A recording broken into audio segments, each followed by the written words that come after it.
we're going to continue our discussion now about the infertility part of patients' care. And to start, what is the definition of infertility? What do we mean by that? I mean, when a lot of people hear it, but we don't know exactly that much of details about it. Very good question. So infertility is defined as when a couple has been trying to have a child for 12 months or more, and then they fail to have a pregnancy, that couple will be considered infertile. Okay. So this 1 year definition is by WHO. It's not applicable to all, because if a couple has already tried and have been having unprotected intercourse before they started actually trying, you don't have to then wait 1 year. Or if a couple is advanced age, then you don't wait for 1 year. For example, if both of them are in their late 30s or early 40s, you want to proceed quickly rather than wait for that strict definition of 12 months. Sure. And what are the most common conditions from your current practice experience which contribute somewhat to infertility? You mentioned, for example, advanced age.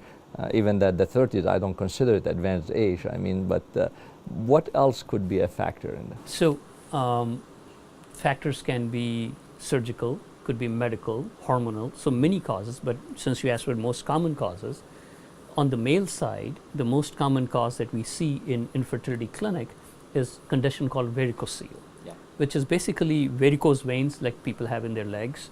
So dilated veins that cause the impaired function of the testicle.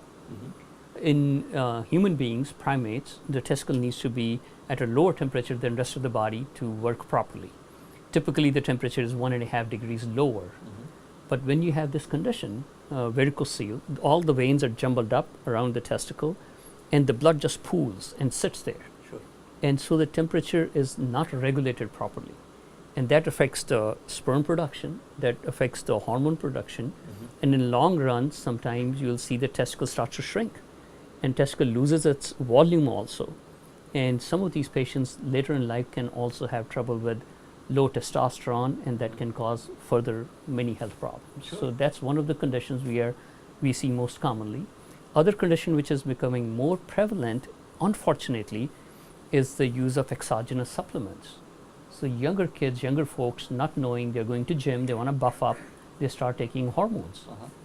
So-called natural way also has hormones in it. When somebody says I'm on pro hormone, it's still hormone. In a male, if you give testosterone in any form, it's basically giving them birth control. Sure. Like in women, you get hormones for birth control pill. In male, it does the same thing. It suppresses their hormone production.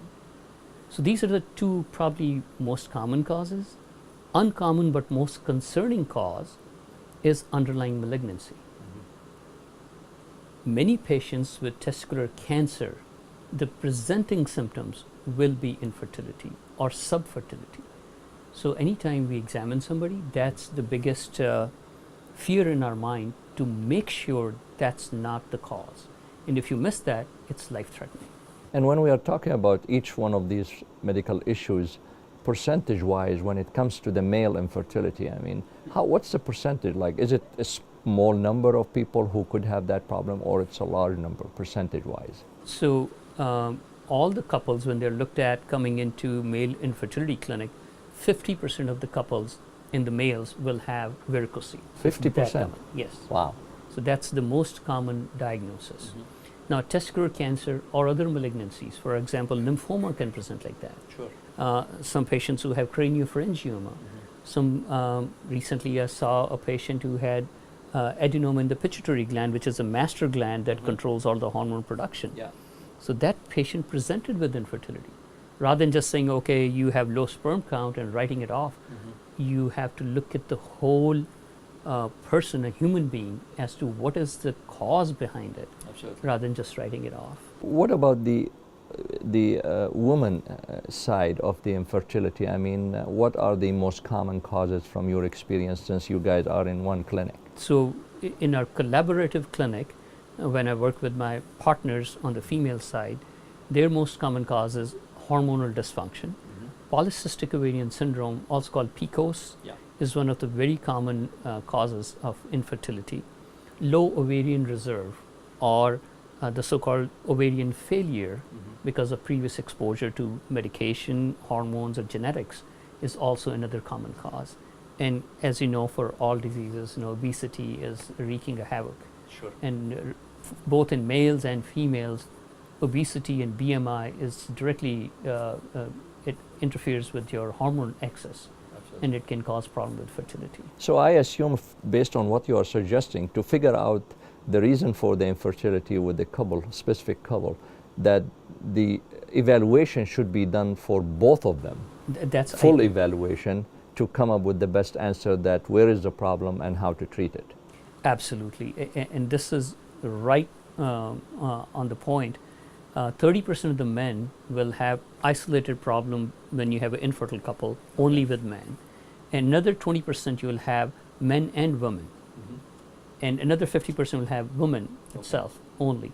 So when you look at it, it's half and half, where man is involved and female is involved. It takes two to tango. It takes two to make a baby. Absolutely. So you want to make sure both the couples, both the partners are fine, and proceed, because you have done a big disfavor of just taking sperm from somebody or operating on somebody, not knowing what their partner's fertility potential is. Sure. Now, based on that, what are the diagnostic tests which should be done after your initial interview with the couple and come up with the best answer possible?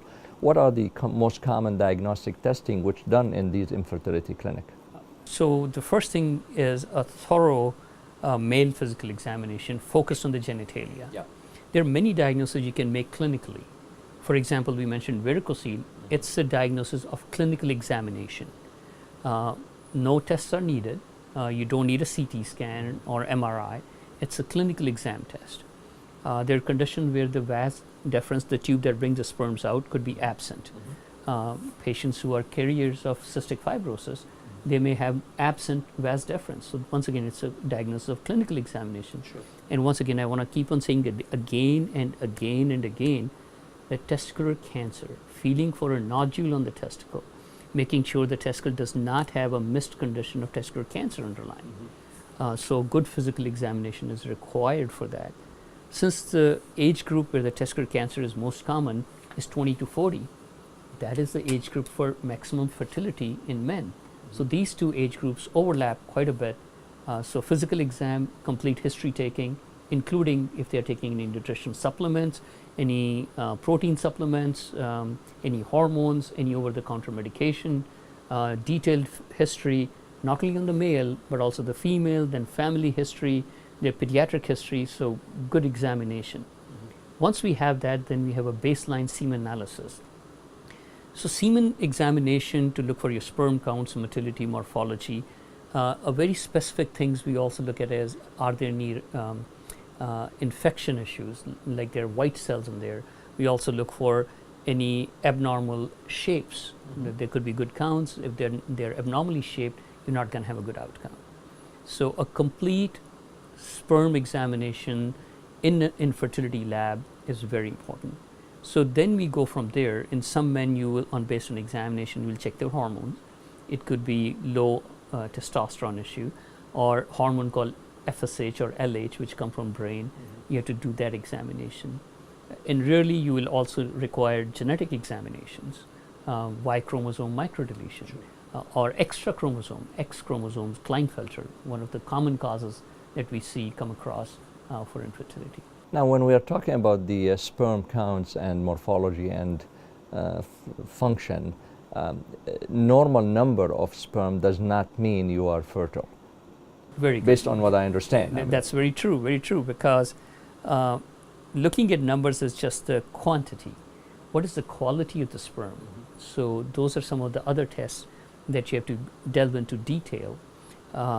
Currently, science is not there where you can have just one test that can tell you the fertility potential altogether. So you may have to run a bunch of tests depending on patient's scenario. Absolutely. Based on that and what you are suggesting from treating these medical condition which is leading to fertility in men and women, what is the success rate of the fertility clinic? And I know that you do a collaborative effort with your colleagues. to have a couple coming to the fertility clinic to produce or have a child, which is their dream? I think the answer to that will be very variable because there's so much involved on the female side, on the male side, the cause of infertility. So if a couple is coming in for a reversal of vasectomy, which is again very common these days. Sure. So depending on the duration of the vasectomy, you reverse their vasectomy, freshen the ends, put the vasa together. The patency rate could be as high as 70-80%. Okay. And return of sperm is seen in these patients, which can be utilized for pregnancy, or they can have spontaneous pregnancy afterwards, Sure. which could be to the tune of 40-50%. For varicocelectomy, the sperm improvement is seen more than 3/4 of a patient after varicocele repair. So depending on the causes behind it, and hormones, you get excellent response once you correct the hormones. Say if somebody is taking exogenous testosterone. So 90% of these men will have excellent outcome once you correct their pituitary gonadal axis, and they'll have very good pregnancy rates. What about any kind of lifestyle modification which could help these medical conditions? Now, some of it, we understand it's surgical. It has to be done a procedure to reverse it. But if there's any lifestyle changes the couple can do to improve the chance of having their dream baby? Excellent. There are so many things we can do, Amir. My biggest pet peeve is when I see patients, I tell them that the design of the nature is such that we have to have a healthy parent to have a healthy offspring. Absolutely. So smoking, that's one thing you can quit, big lifestyle change you can make. If they're drinking heavy alcohol, marijuana, people think it's harmless, but over years, marijuana use can cause low testosterone, problem with erectile dysfunction, increases your prolactin. It can wreak havoc with young person's fertility. So you have to make these changes. Obesity, as I said.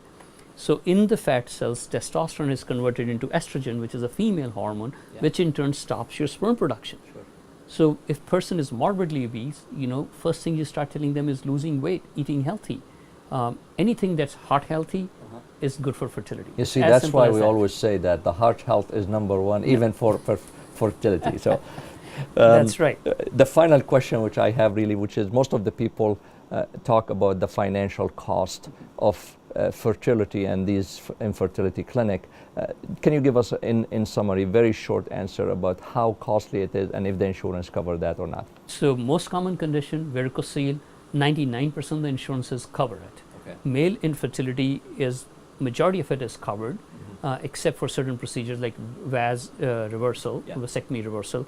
Those may be out of pocket depending on your deductible and all. Sure. If there's somebody has to pay totally out of their pocket, I think it runs anywhere from $1,500 to $2,000. I'm not sure, about the cost, what the university sets. Okay. On the female side, it's a little more expensive. Once again, diagnostic part is all paid for, but when it comes to intrauterine insemination or artificial insemination, it probably is less than $1,000. I think it's few $100s.